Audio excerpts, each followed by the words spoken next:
En la actualidad que estamos acostumbrados a que existan los bombillos, las lámparas, todo este tipo de cosas que erradican la oscuridad por la noche. Pero en los tiempos de antes no era así, ¿cierto? Cuando no existía todo eso, que te cogiera la oscuridad en el campo, en pleno monte, no era precisamente algo agradable. Especialmente si no tenías una vela o algo con lo que iluminar. Quedabas en oscuridad absoluta, en tinieblas. Si no había luz de luna ni de estrellas, ¿qué veías? ¿Qué ves en la oscuridad? Nada. Tú puedes ver y decir, no, aquí hay un gran abismo y resulta que es un huequito pequeñito, pero como no lo estás viendo, tú te imaginas otra cosa y tú agarras algo por un lugar y dices, esto se siente como un papel, como una hoja, y resulta que estás agarrando algo totalmente diferente, porque no estás viendo. El que está en tinieblas está ciego y no ve nada. Así estamos nosotros cuando se va la luz y no hay ningún tipo de fuente de luz a nuestro alrededor. No ve uno ni la mano. Mira uno en una oscuridad absoluta, casi parece que pudiera palparse. Uno dice, parece que puedo tocar la oscuridad de lo oscuro que está. Esto es el estado del mundo. Tinieblas, oscuridad y destrucción. Antes de entrar a este versículo, debemos considerar el contexto. Recordemos que había acontecido la fiesta de los tabernáculos, la gran fiesta judía. Esta fiesta era la que prácticamente asistían más judíos. Estaba entre esta y la Pascua. Eran las fiestas más populares que había entre el pueblo judío. Todo el pueblo, con todo el país, prácticamente se congregaba en Jerusalén.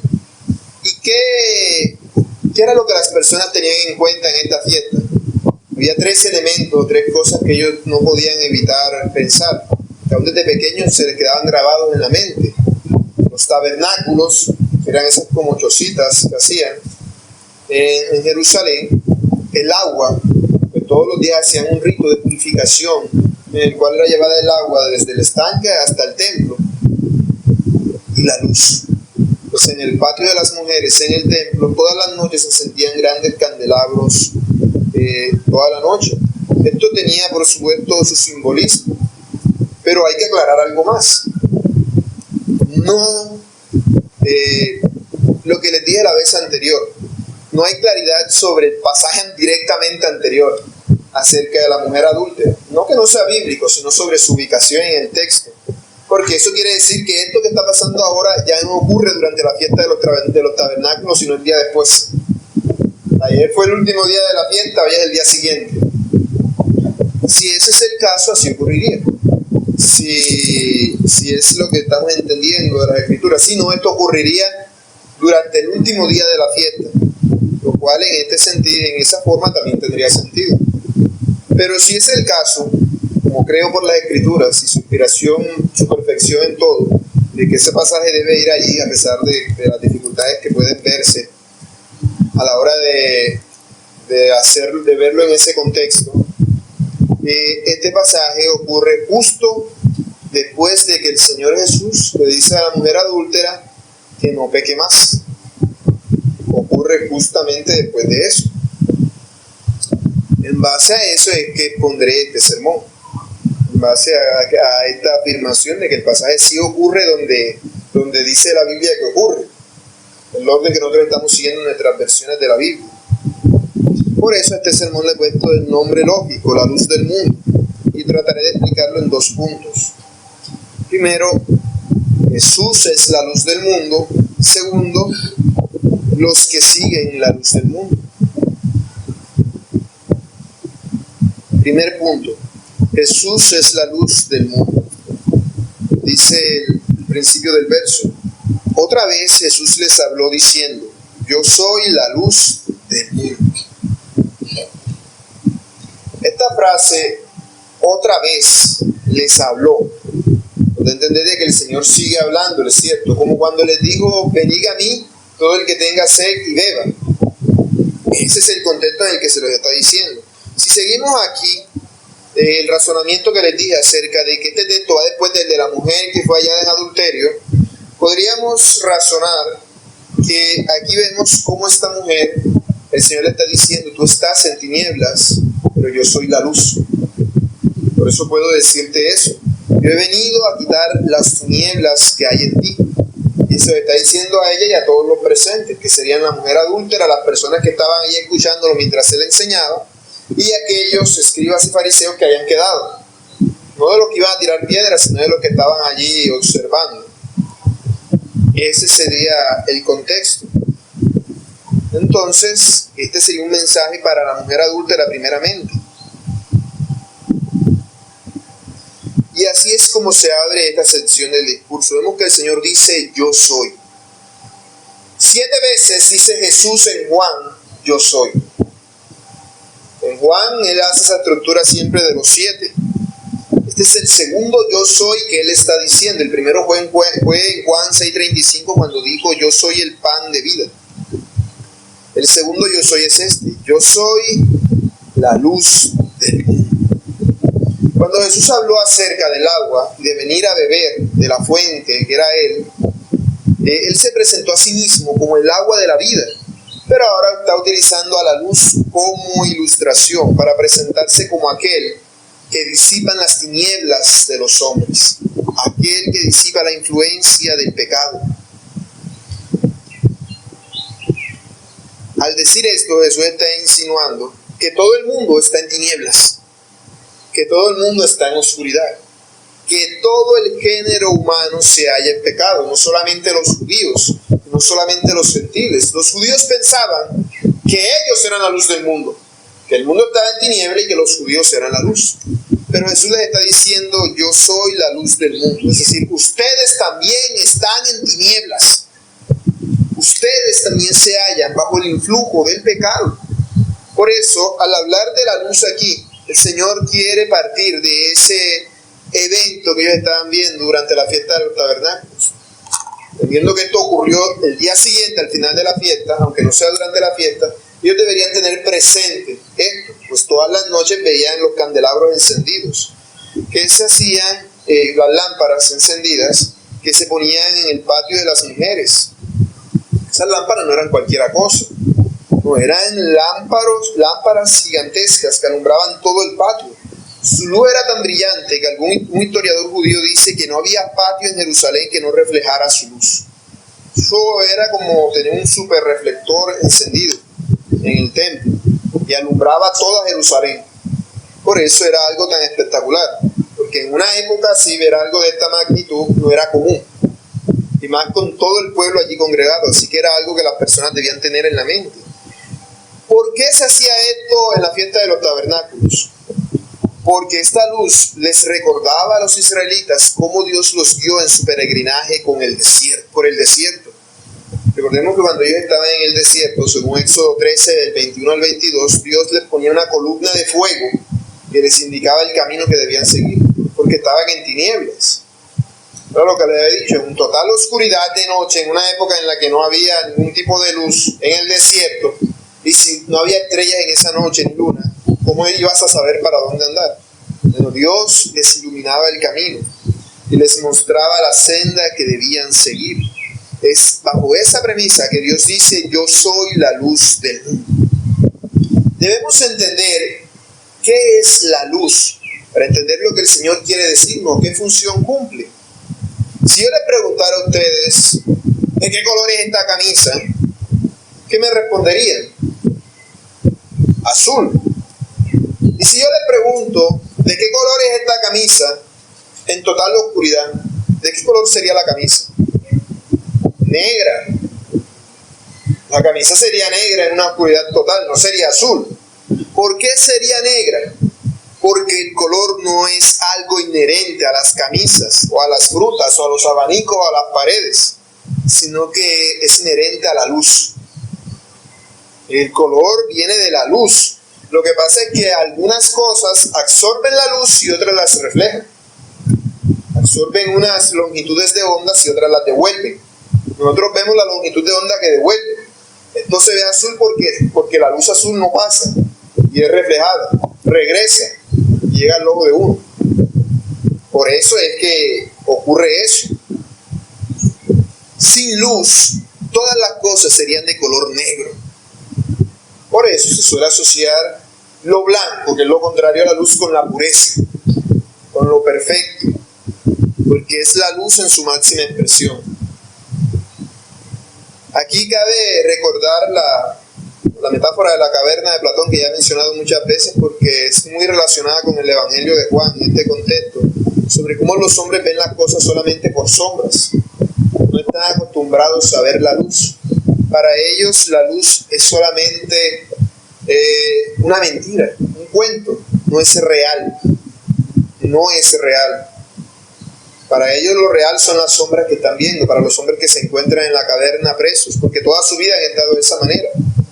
Para ellos lo verdadero es lo que ellos están haciendo, lo que está afuera no es verdadero.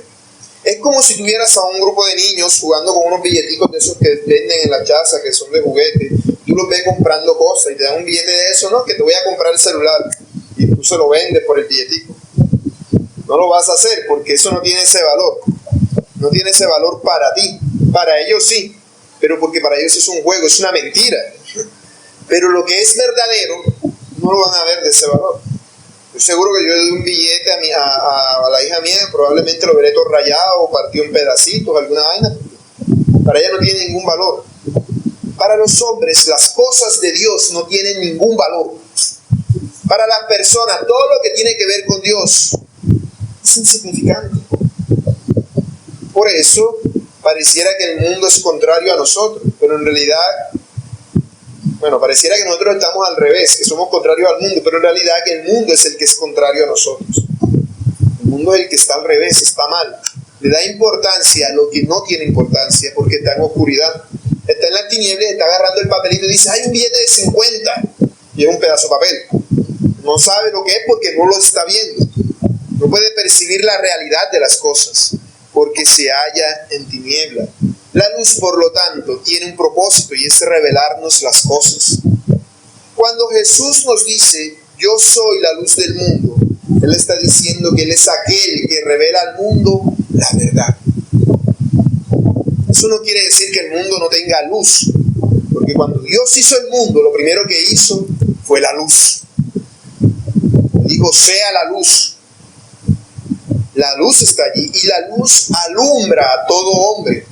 Todo el mundo, así no sea consciente de la luz, se beneficia de la luz.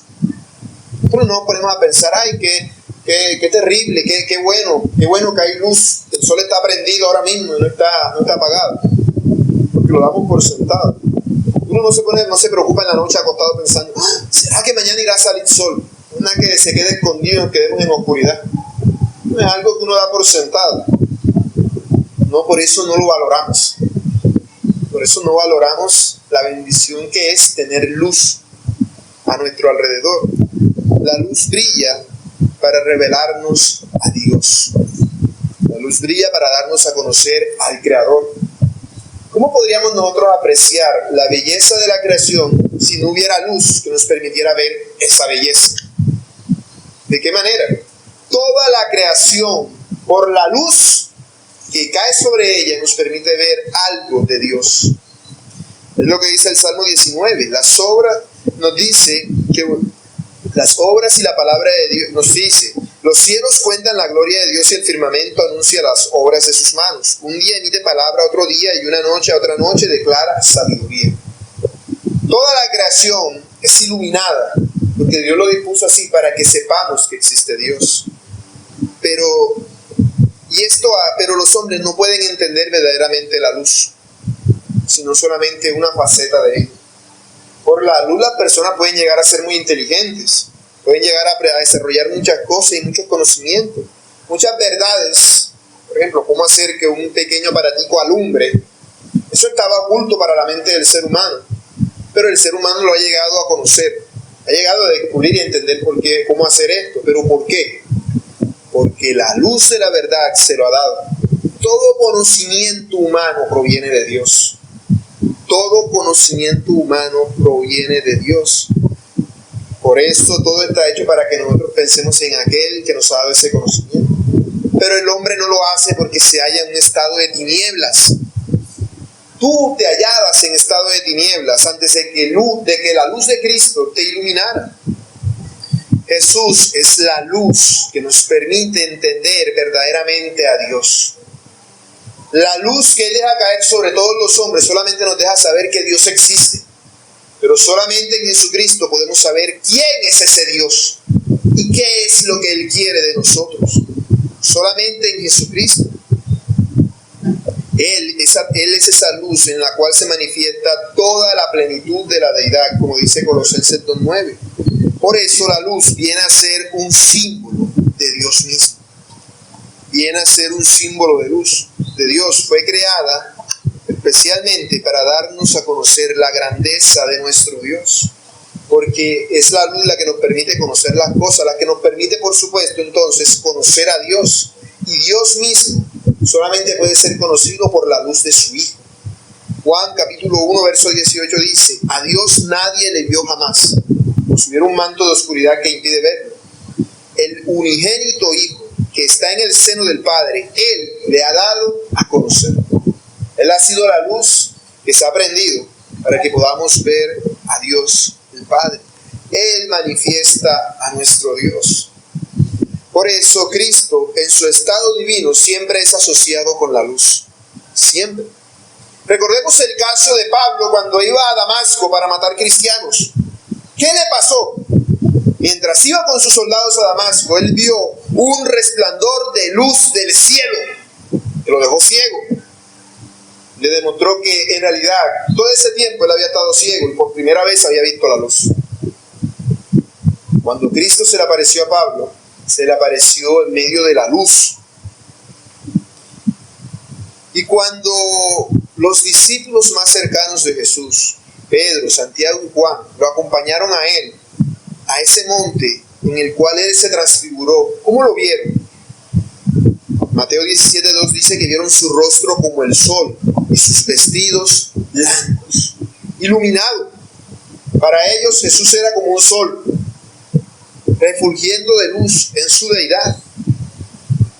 Cuando los discípulos hablan de esto, menos Pedro, habla de cómo vio la gloria de Dios, se nos presenta viendo a Jesucristo como la fuente de la luz. Él es la fuente de la luz. Él no está reflejando la luz. Esto pasaba con Moisés. Recordemos cuando Moisés entraba en el tabernáculo con Dios y pasaba tiempo con él, que hablaba con Dios cara a cara, dice la Escritura. Y cuando salía tenía que ponerse un velo en la cara porque su cara resplandecía. ¿Pero por qué resplandecía? No porque él tuviera luz, sino porque hacía las veces de espejo. Él reflejaba la luz. Pero con Cristo no es así. Cristo no refleja la luz. Él es la luz. En Él estaba la vida, y la vida era la luz de los hombres. La luz en las tinieblas se resplandece, y las tinieblas no prevalecieron contra ella. Cuando habla de Juan el Bautista, dice: un hombre enviado de Dios, el cual se llamaba Juan el Bautista.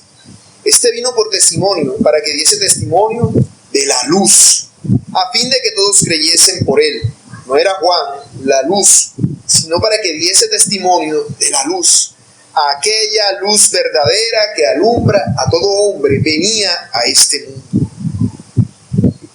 Así que Jesucristo es la luz verdadera. Y esto es algo que lo asocia directamente con Dios. Cuando Él dice: yo soy la luz del mundo, está diciendo: yo soy Dios.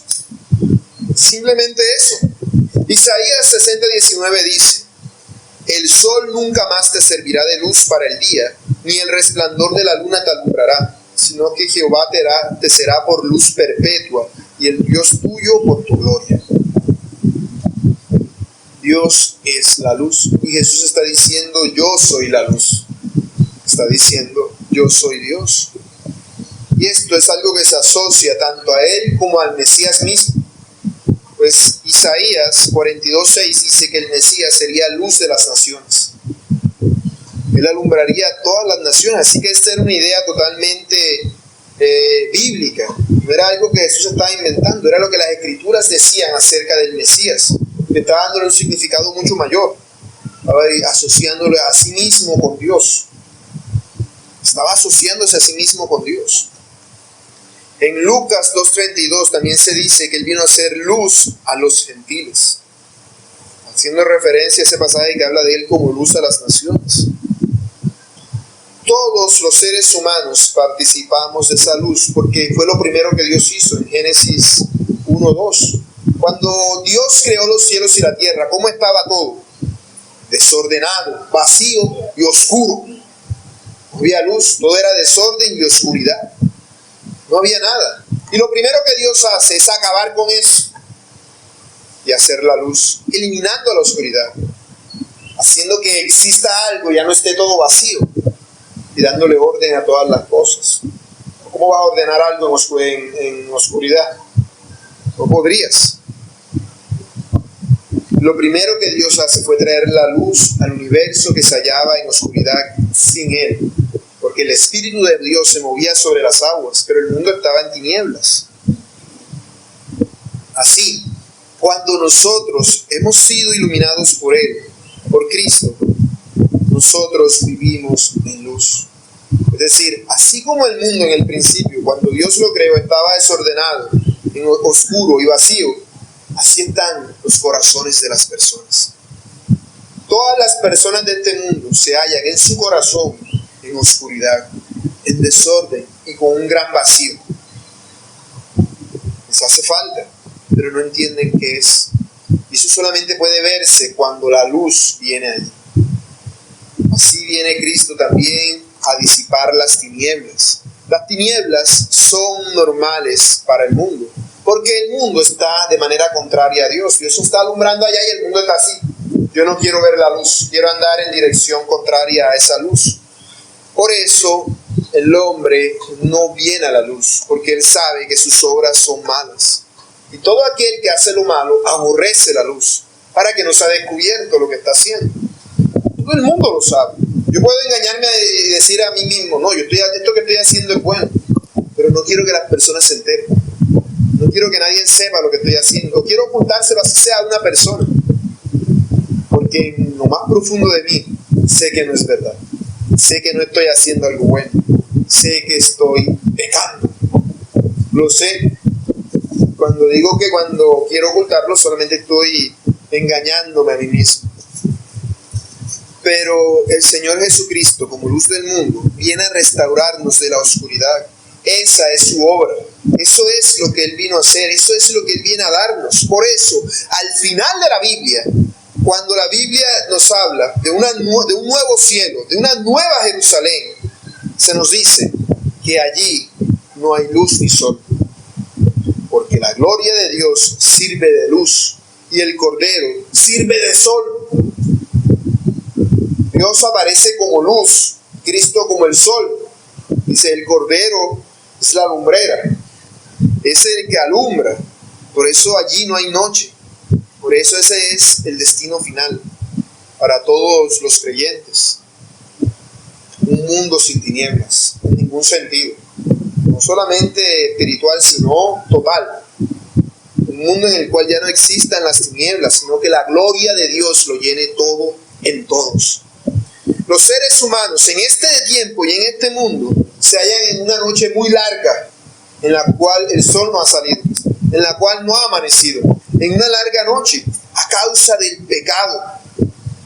Aquí cuando hablamos de mundo se refiere a los hombres, a las personas que están en el mundo, pues a causa del pecado se hallan entenebrecidos, no pueden ver la realidad de las cosas. Nosotros en este estado estamos en oscuridad, estamos en una deficiencia total de Dios. Todo aquel que está sin Cristo se halla de esa manera, en un estado sin Dios. Es un corazón sin luz que vive en una corrupción total. Simplemente está ocultando aquello que no puede manifestar, pero está en su corazón. Puede que no mata a nadie, pero en cualquier momento me enojo con alguno y desearía hacerlo. No lo manifiesto por las consecuencias terrenales que la luz natural me impide hacer. Eso buscaría hacerlo en oscuridad. Pero en mi corazón ya lo hice. Por lo tanto, mi corazón está entenebrecido, está en tinieblas. Lo estoy ocultando allí. Allí está. Tengo el deseo, pero lo tengo escondido. No lo he manifestado. Allí está oculto. Así se halla la persona que vive sin Dios. Por eso, cuando se nos habla del Señor, se nos habla no solamente de esa luz exterior, sino de la luz interior. Eso es lo que Dios manda de cada uno de nosotros. En 2 Corintios 4:6 el Señor dice, Dios, que mandó que de las tinieblas resplandeciese la luz, es el que resplandeció en nuestros corazones para iluminación del conocimiento de la gloria de Dios en la faz de Jesucristo. Cuando un creyente se ha convertido, dice: yo antes era ciego, pero ahora veo. Antes no entendía, ahora entiendo. El Señor es la gran luz que viene a disipar toda tiniebla, toda oscuridad y a mostrarnos la realidad de todas las cosas. En Isaías 9:1 dice: mas no habrá siempre oscuridad para la que está ahora en angustia, tal como la aflicción que le vino en el tiempo que livianamente tocaron la primera vez a la tierra de Zabulón y a la tierra de Neftalí, pues al fin llenará de gloria el camino del mar, de aquel lado del Jordán en Galilea de los gentiles. El pueblo que andaba en tinieblas vio gran luz. Los que moraban en tierra de sombra de muerte, luz resplandeció sobre ellos. Es decir, entre los israelitas que se hallaban en una tiniebla todavía mayor, en un mayor grado de oscuridad con relación a Dios, allí les vino la luz.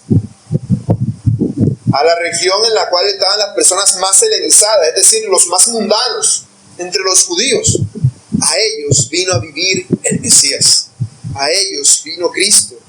Solo Cristo trae la salvación a este mundo maldito por el pecado. Él es la luz de la verdad para la oscuridad de la falsedad. Dijo Hendriksen: es la luz de la sabiduría para la oscuridad de la ignorancia. Es la luz de la santidad para la oscuridad del pecado. Es la luz de la alegría para la oscuridad del lamento. Y la luz de la vida para la oscuridad de la muerte.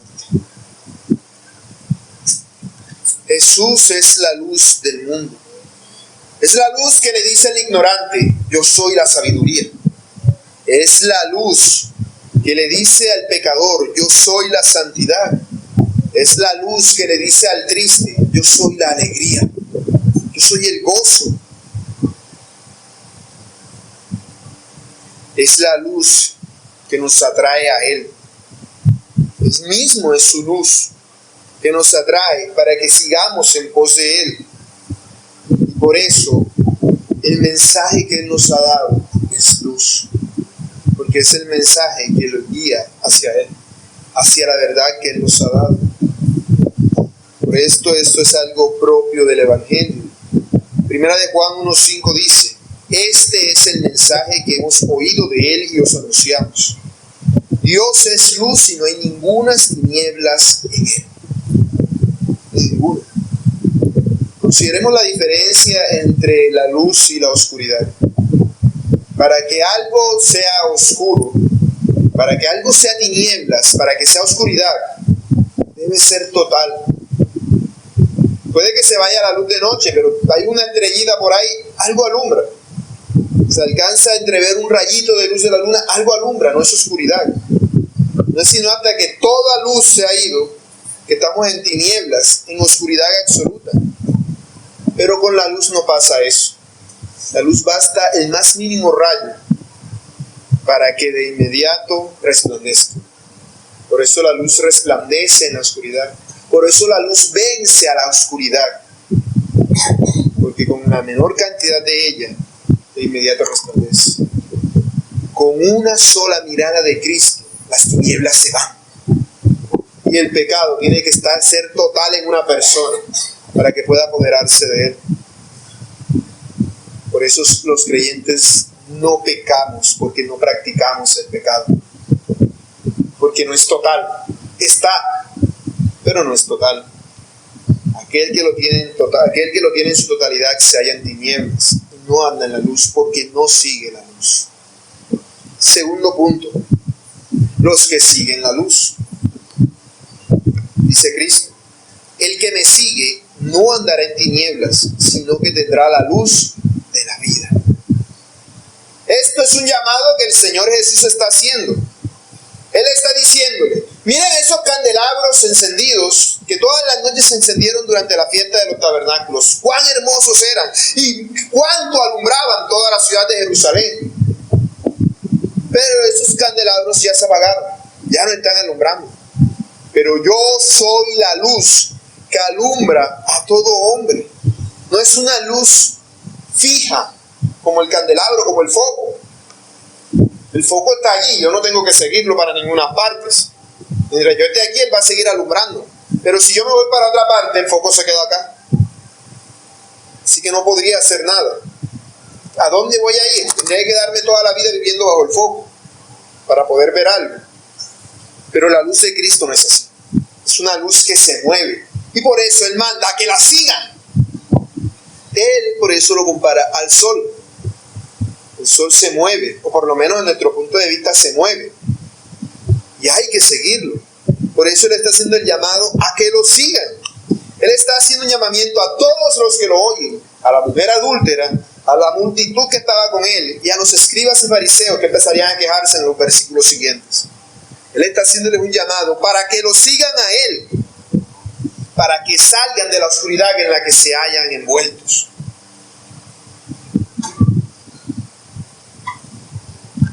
Y Jesús está diciendo esto para que entendamos que el objetivo de la luz no es solamente que alumbre ahí y ya. No es que no, aquí está la luz.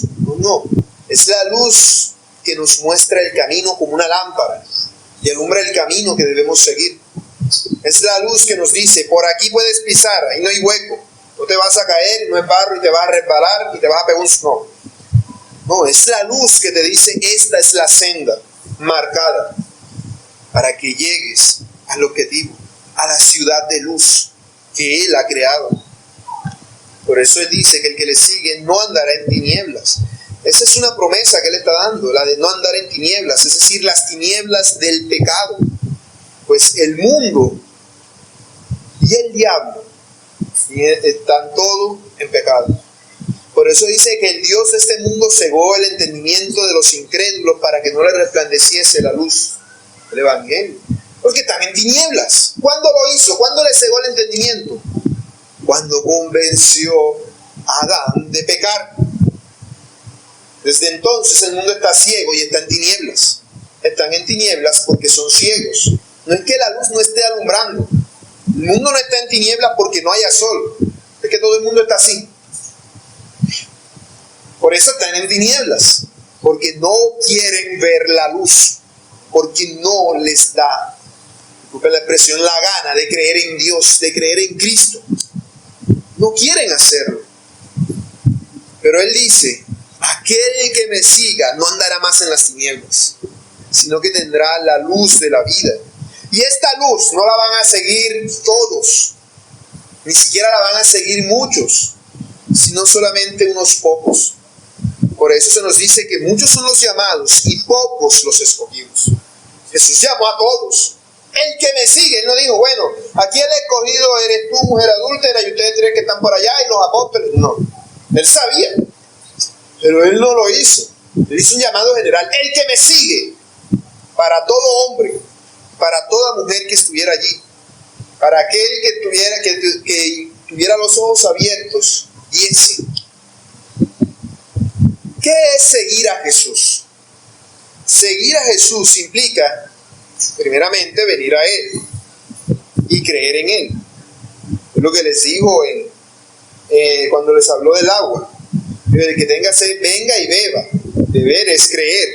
Es decir, el que quiera seguir a Jesús primero debe arrepentirse y creer en Él como su Salvador personal.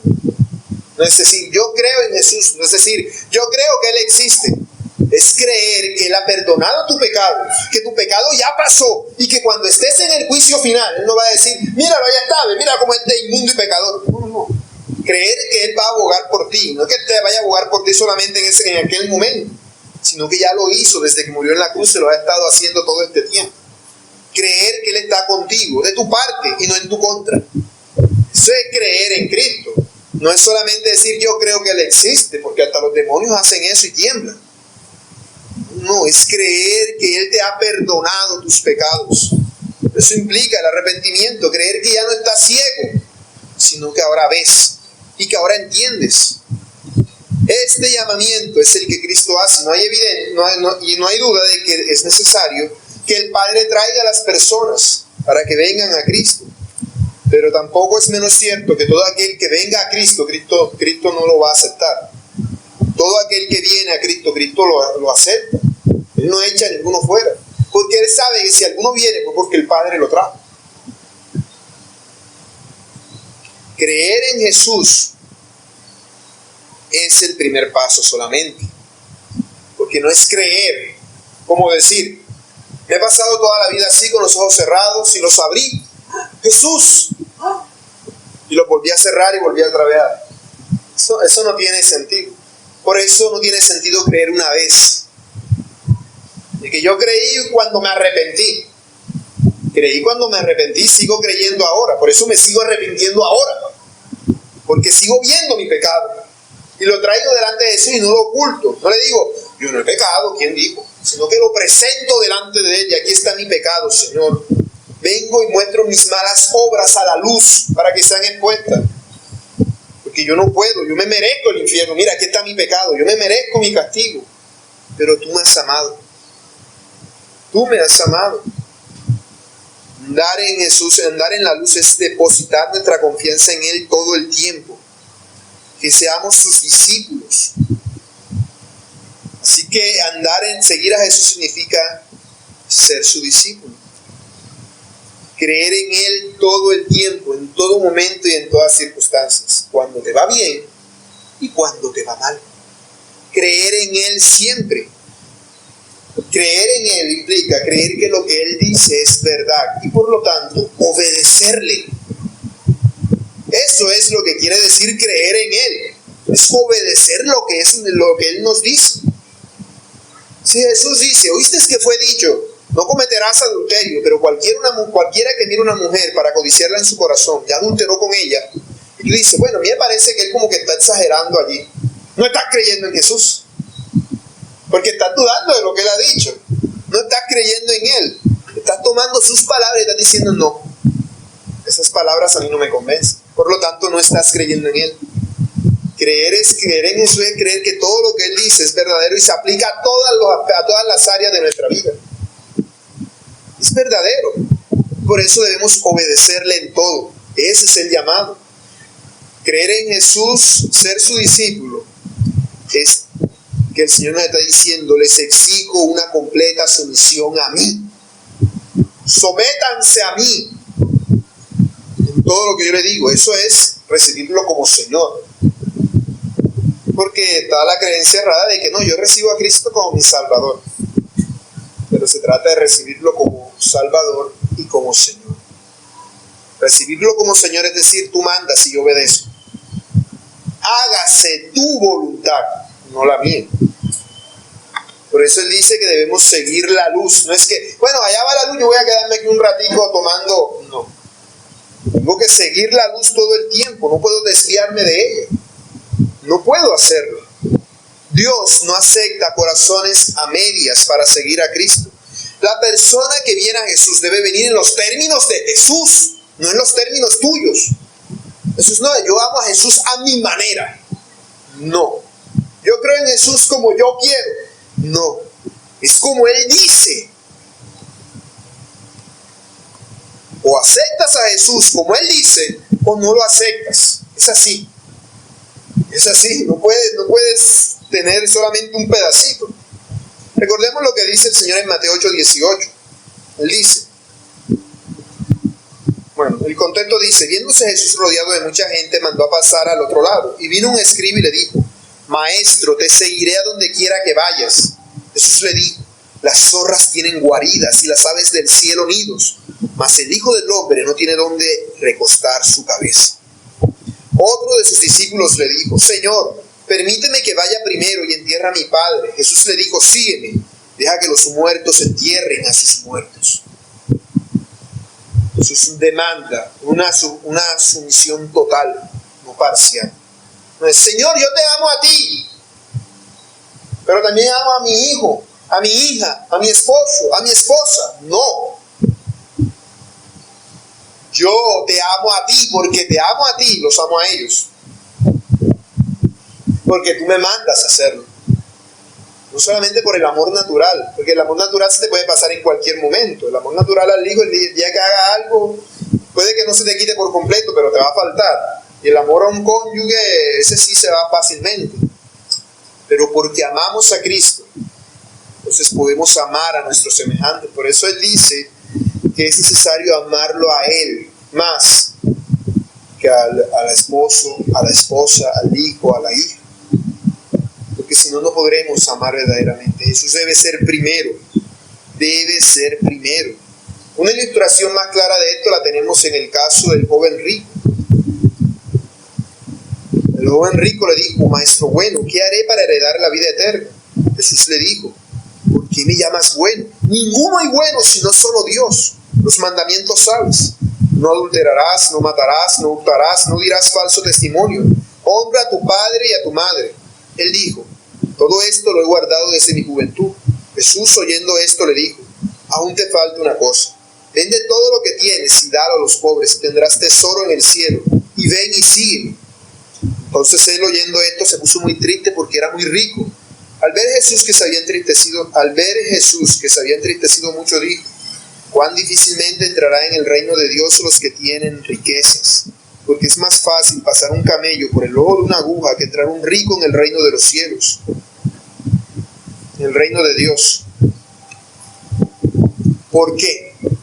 Porque las riquezas son malas, porque nos invitan a poner nuestra confianza en ellas. ¿Qué es el dinero, mi hermano? El dinero es un símbolo de fe, es un pedazo de papel, un pedazo de cobre. Es algo que en común acuerdo las personas nos hemos puesto para determinar su valor. Pero si no, no es más que un pedazo de papel. Un pedazo de cobre, un número en una cuenta, no es nada. Es fe. Es una forma de cuantificar los favores que nos debemos unos a otros.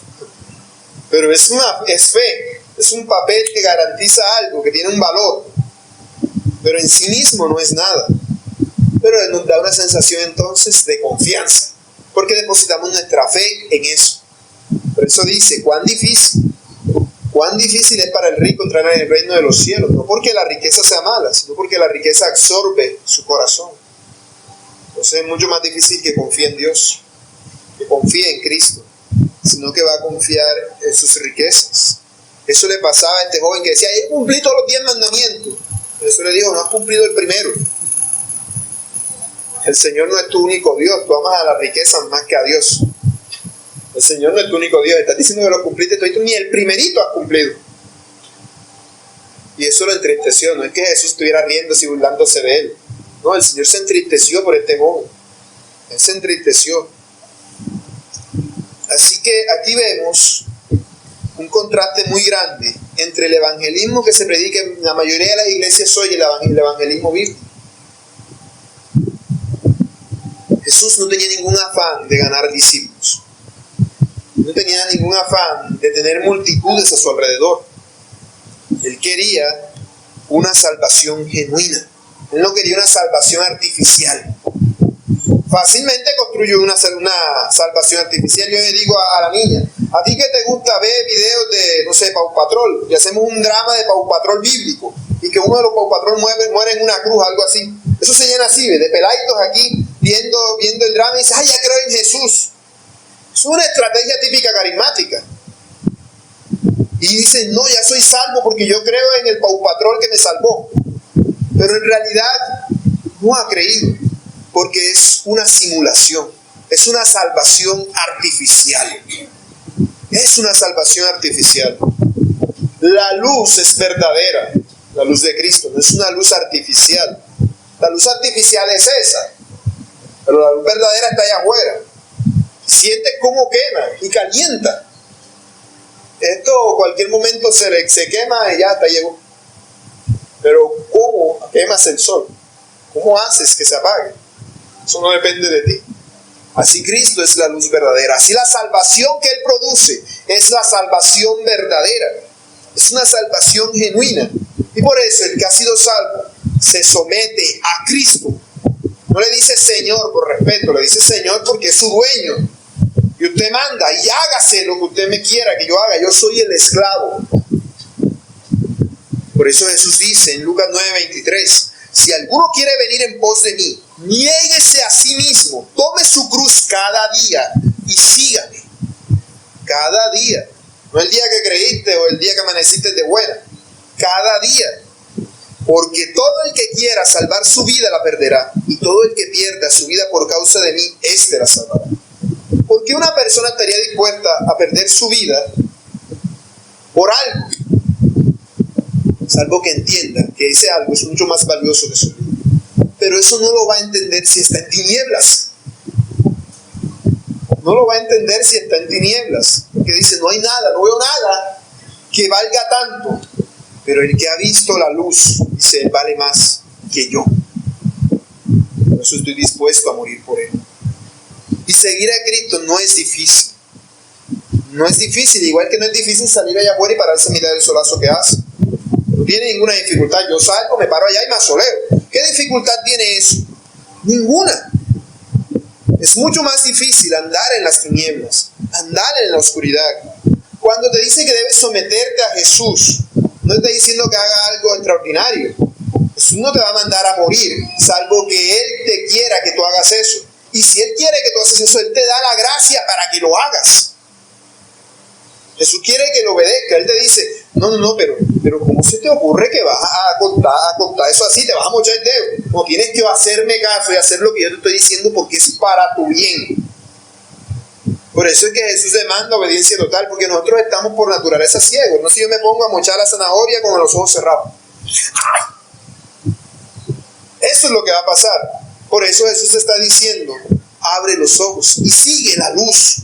No dejes la luz allá y no. Síguela para que veas todo lo que estás haciendo, para que entiendas y para que comprendas cuál es la luz verdadera. Este es el simbolismo de los tabernáculos. La fiesta de los tabernáculos recordaba, como les dije, la columna de fuego que Dios puso en el desierto a los israelitas. ¿Qué debían hacer los israelitas con esa columna? Seguirla, porque no estaba inquieta, estaba moviéndose y les indicaba el camino hacia el cual ellos tenían que ir. Cuando la luz brillaba, el pueblo podía avanzar en la oscuridad. Y quien recibe esa luz dentro de sí, tiene el poder de ver la oscuridad del pecado. Y decir, esto que estoy haciendo está mal, desobedecí. Me convenía más hacerle caso, porque Él sabe más que yo. Aquellos israelitas que no siguieron la luz que Dios les indicaba, que no siguieron el camino en el desierto, ¿qué les pasó? Se murieron. Pero esa gente se murió en el desierto. Dios los puso a dar vueltas hasta que se murieran de viejos. Los que se murieron de viejos, porque muchos se murieron directamente por la mano de Dios, porque vivían en su rebeldía. Seguían a la luz solamente de apariencia, pero no de corazón. No de corazón.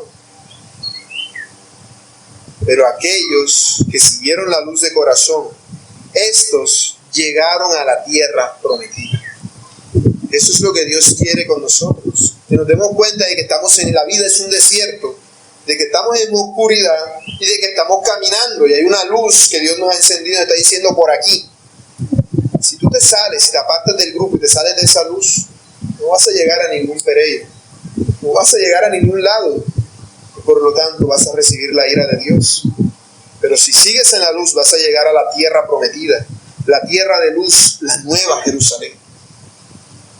Y no solamente eso, porque no es solamente que vas a llegar a la ciudad de luz, sino que tú mismo serás luz. Aquel que cree en Cristo, que cree que Jesús es Dios, aquel viene a ser luz también, porque puede ver la luz y la luz mana de él, así como el agua mana de aquel que cree, también lo hace la luz. También lo hace, por eso dice el Salmo 36:9, porque contigo está el manantial de la vida, en tu luz veremos luz. Porque así como Cristo alumbra, nosotros hemos sido llamados también a alumbrar con esa luz que Él nos ha dado, la luz verdadera que alumbra a todo hombre. Esta luz es sembrada en el justo y viene a ser para nosotros alegría, dice el Salmo 97:11. Viene a ser para nosotros alegría. Lo único que hay que hacer es seguir la luz, no andar en tinieblas. Seguir lo que Dios ha querido que nosotros hagamos. Y esta bendición viene a ser mayor, porque al tener nosotros luz, nosotros también venimos a ser luz del mundo. Por lo tanto, Jesús es la luz del mundo, pero tú eres la luz del mundo. Y esa es la diferencia. Porque no solamente que nosotros seguimos la luz, sino que nosotros somos la luz al estar en la luz. Por lo tanto, somos luz del mundo. Y por eso podemos vivir para la gloria de Dios. Eso es lo que hacemos cuando nosotros con nuestras buenas obras actuamos según lo que el Señor nos ha dicho.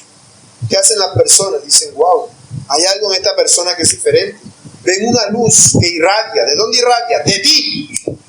Cuando actúas como tu Padre que está en los cielos, y al ver ellos a tu Padre, lo glorifican, porque lo ven en ti. Dicen, las personas no actúan así. No actúan en perjuicio suyo por el bien de otro. Solamente uno que anda en la luz puede hacer eso. Por lo tanto, nosotros somos luz del mundo. Y la luz en sí misma es vida. Lo que leímos en el capítulo 1, verso 4. La luz es vida. Y esta vida es impartida a nosotros, dándonos vida eterna. Por eso tenemos vida eterna. O vida en abundancia. Porque no se acaba nunca. Porque no es un foco que en algún momento se va a quemar. Es una luz que está prendida eternamente. Es una luz que transforma y que regenera al pecador. Los creyentes, entonces, iluminamos el mundo. Iluminamos al mundo. Nosotros somos como una antorcha encendida cuya luz brilla y muestra la luz de Dios a todo el mundo. Somos como una antorcha que arde. En Filipenses 2:15 se nos dice que somos luminares en el mundo. Somos como si el mundo fuera oscuridad. Bueno, mira el cielo de noche, el mundo, oscuridad. Pero ves un montón de cositas que brillan en esa oscuridad. Así somos nosotros. Desde el punto de vista de Dios, Él mira la tierra y ve el cielo, como si fuera el cielo nocturno. Tierra redondita, negrita y el poco de lucecitas alumbrando. Nosotros somos luz del mundo. Somos luminares en el mundo. Y cuando se habla de brillar, de alumbrar, de iluminar, de decir que somos lumbreras, se está diciendo que nosotros reflejamos a Cristo con nuestra manera de vivir. Es decir, que vivimos a Cristo. Como dice Pablo, ya no vivo yo, sino que vive Cristo en mí. Eso es andar en Cristo, andar en la luz, andar con Dios. Solo es luminosa la vida de aquel que cree en Cristo. Los demás tienen una vida artificial. La vida es la luz que alumbra a todo hombre, pero no la luz verdadera, que ya está dentro de ellos. En el resto del mundo la luz de Cristo está como un sol alumbrando desde arriba, a lo lejos, pero en nosotros está aquí metida, alumbrando desde dentro. Esa es la diferencia. Por eso no puede haber tinieblas en el cristiano. Nunca puede ser oscuridad. No puede, porque el Señor ilumina desde dentro de nosotros. Por eso no podemos decir como el salmista, el Señor es mi luz y mi salvación. Porque el Señor nos ha dado vida y por lo tanto nos ha salvado. Así mientras el mundo anda a ciegas, en oscuridad, así anda el mundo, así andan las personas en el mundo. Nosotros podemos ver la verdad de las cosas. Pasa una catástrofe, pasa una situación, una calamidad muy grande. ¿Qué ocurre con una persona en el mundo cuando algo así pasa? Se echa a morir. Se le murió el esposo, el hijo. Se le murió la persona a la que más amaba. Capaz hasta piensa en matarse. Pero el cristiano tiene la luz de la vida dentro de él. Aunque llegara a pensar lo mismo, no podría hacerlo. O sea, aunque llegara a llenarse de eso mismo, de la tristeza, del desespero, no caería hasta lo último, porque la luz de Cristo brilla desde su interior. Por eso puede caminar en gozo y en paz. Sí, el creyente es luz del mundo, pero no es luz en sí mismo, sino que es un reflejo de la luz del Señor. Pero no un reflejo como Moisés, que hacía las veces de espejo. Somos más bien como el bombillo. con un sol metido dentro. La luz está dentro de nosotros. Por eso dice en Efesios 5:8, en otro tiempo erais tinieblas, mas ahora sois luz en el Señor. Y como todo eso ha pasado, ahora todo es hecho nuevo. Somos nuevas criaturas. ¿Por qué? Porque ahora entendemos lo que antes estaba oscuro. Ahora cuando pasa algo terrible, no digo, ¡ay, brujería! ¡Ay, me salaron! No. Gracias, Señor. Gracias, Señor. Por todas las cosas malas que nos están pasando, gracias. Porque a los que aman a Dios, todas las cosas les ayudan a bien. El impío puede saberse ese versículo de memoria, pero cuando llegue el momento de la prueba, dudo mucho que lo recite. Y si lo recita, dudo mucho que eso lo consuele. Pero el creyente hallará consuelo, porque ha creído. Andar en luz, brillar, ser luz, significa señalar la luz al mundo que está en tinieblas. Significa alumbrar a todos los hombres y darles a conocer a Cristo. Esa es la gran comisión que Él nos dio. Ser sus testigos, testigos de la luz en un mundo que se halla en tinieblas. Eso es andar en la luz. Eso somos nosotros, que seguimos la luz. Somos la luz del mundo. Aplicaciones. Al decirnos que Dios es luz, Cristo nos está diciendo que Dios es santo. Porque estamos hablando de que las tinieblas son el pecado. Así que es lo contrario. Esto es la contradicción con el evangelio liviano que se predica en muchas partes y que quizás muchos de nosotros en algún momento creímos y que aún en nuestro momento de debilidad podemos creer. Dios es amor y Él me perdona todo lo que hago y sigo haciendo lo que yo quiera. Las personas así tratan a Dios irreverentemente. Papito, no sé qué, esto y lo otro, y le tiran besitos y hacen cositas para Dios y dicen, no, Dios me ama. Dios me ama. Y todo es amor, amor, amor. Pero no entienden que Dios es santo, que Él no tolera el pecado, que Él habita en luz inmarcesible. Dios es perfecto. Dios es santo, santo, santo. Por eso, nosotros como creyentes hemos sido llamados a ser santos, a ser luz en medio de las tinieblas. Si tú vas a una iglesia en la cual no se predica acerca de que Dios es luz, sino que Dios es amor, amor, amor, amor y solamente amor, vas a tener amor, pero no es el amor con luz, porque Dios no es solamente amor, es luz. El mismo evangelio, el mismo Juan nos dice en primera de Juan las dos cosas, Dios es amor y Dios es luz. Es el amor que alumbra, no es el amor oscuro. ¿Cuál es el amor oscuro? El que hay en este mundo. El amor que yo siento, que un hombre siente por una mujer, por naturaleza es un amor oscuro. Inclusive el amor que un padre siente por sus hijos, por naturaleza es un amor oscuro. No quiere decir que no les ame, pero está oscuro. Por lo tanto, no es un amor verdadero. Sin santidad no puede haber verdadero amor. El verdadero amor nace de la luz.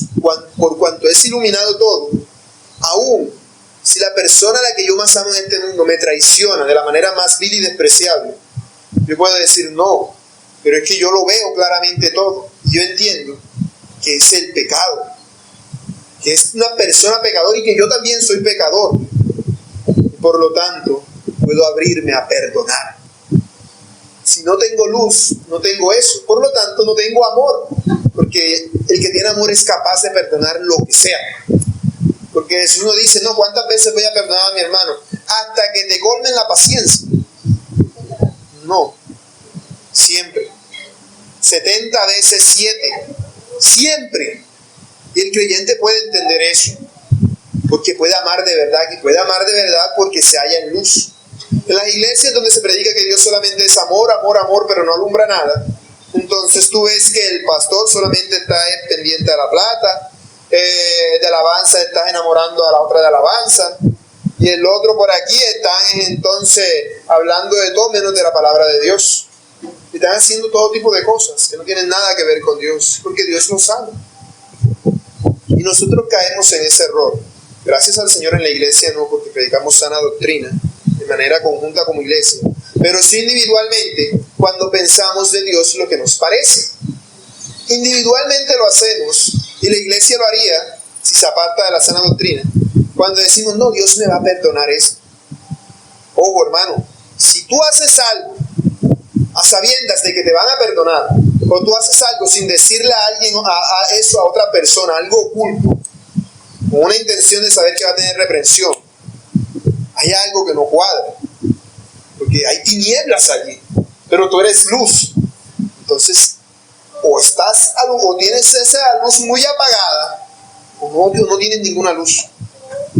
No tienes ninguna luz. El cristiano cuando peca, lleva su pecado y ve enseguida, y dice, esta asquerosidad que es, estoy todo bañado de esta cosa tan asquerosa, Señor, límpiame.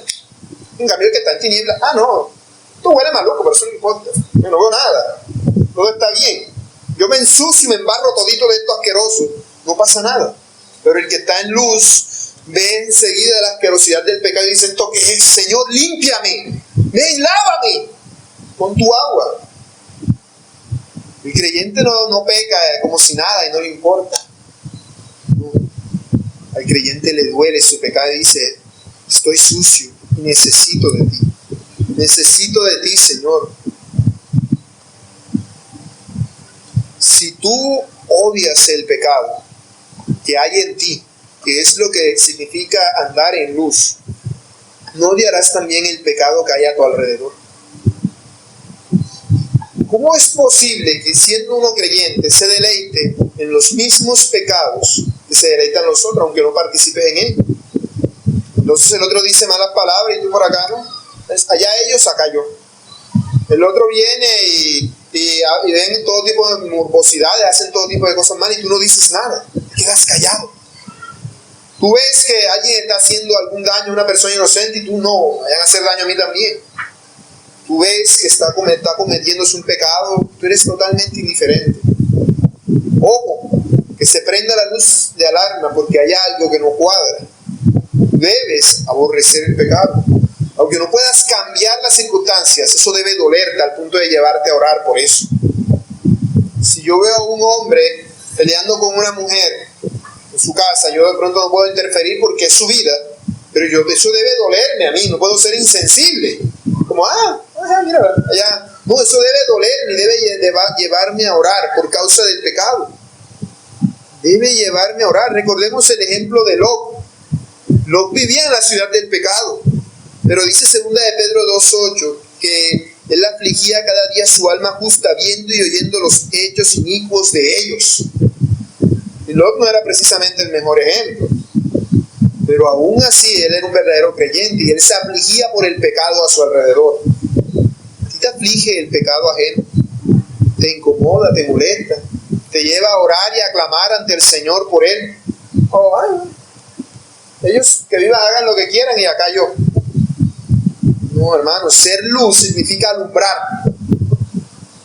Tú no alumbras cogiendo el foco y metiéndolo acá abajo. Verás que sale resplandorcito, pero no estás haciendo nada. Debes denunciar el pecado. El creyente debe denunciar el pecado. Y cuando tú denuncies el pecado, ¿qué va a pasar? Que te vas a ganar un montón de enemigos. Porque todo el tiempo vas a decir, este no se calla, todo el tiempo está criticando todo lo que uno hace. Y entonces, pero es que es así, eso es alumbrar.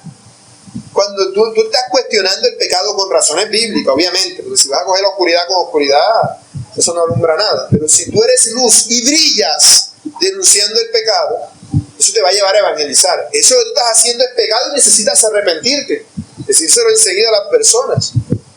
Y enseguida aprovecha la oportunidad para evangelizar. Porque es eso, ese es el momento, cuando ves el pecado. Hacerle saber a las personas que por ese pecadito pequeñito que según ellos están haciendo se van a ir al infierno. Eso es alumbrar y tú te vas a ganar muchos enemigos por eso. Por eso tú eres luz del mundo, por cuanto denuncias el pecado. Y el verdadero creyente no practica el pecado, sino que puede caer en pecado. Sí, puede pecar.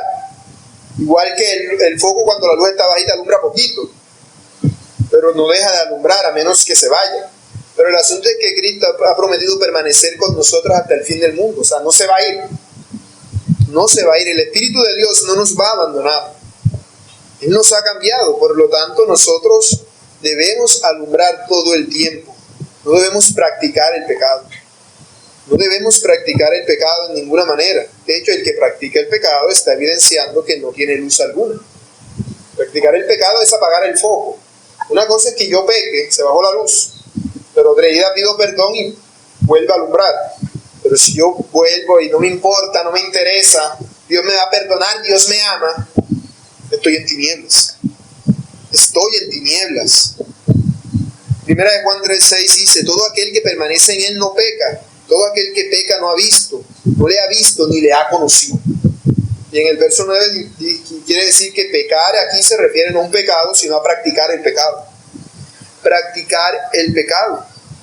Por eso nosotros, como luz del mundo, para poder alumbrar bien y criticar el pecado ajeno, para confrontar el pecado ajeno, no podemos tener tinieblas en nosotros. No podemos. Y nosotros somos luz del mundo. Así dice en Mateo 5:14. Vosotros sois la luz del mundo. Sí lo dice textualmente. Nosotros somos la luz del mundo. Somos luminares en este mundo vil, impío y pecador.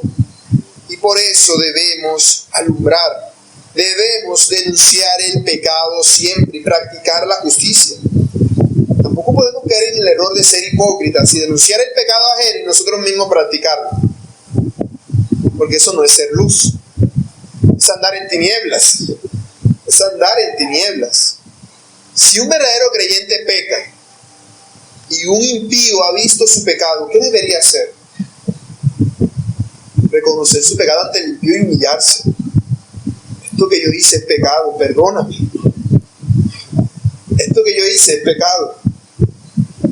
Y eso involucra todas las cosas, desde las más grandes hasta las más pequeñas. De hecho, entre más minucioso es uno con el pecado, al confrontarlo con otras personas, más evidente es la luz. Más evidente es la luz. Porque si todo está oscuro, inclusive yo, pero tengo una rejita por donde sale un ápice de luz, con todas las tinieblas, ese poquitico de luz resplandece. Por ejemplo, llegar tarde a mi trabajo es pecado. Si entiendo lo que la Escritura me dice, eso es pecado. Y si yo llego tarde y me cuestionan por eso, no puedo quejarme. Es más, debo aceptarlo y decirle: mire, y si nadie se dio cuenta, mire, señor coordinador, yo llegué tarde hoy, usted no se dio cuenta, pero yo vine tarde, póngame un castigo, porque he pecado. Cuando uno hace ese tipo de cosas antinaturaleza, porque el otro va a decir: tú si eres bobo, ¿quién va a estar haciendo esa boba? Eso es una bobería. Para el que anda en tinieblas es así. Para el que anda en luz, no, porque yo no lo hago por usted, lo hago por Dios. Yo pequé. Así que quiero asumir las consecuencias de mi pecado. Denme el castigo justo que me merezco por esto.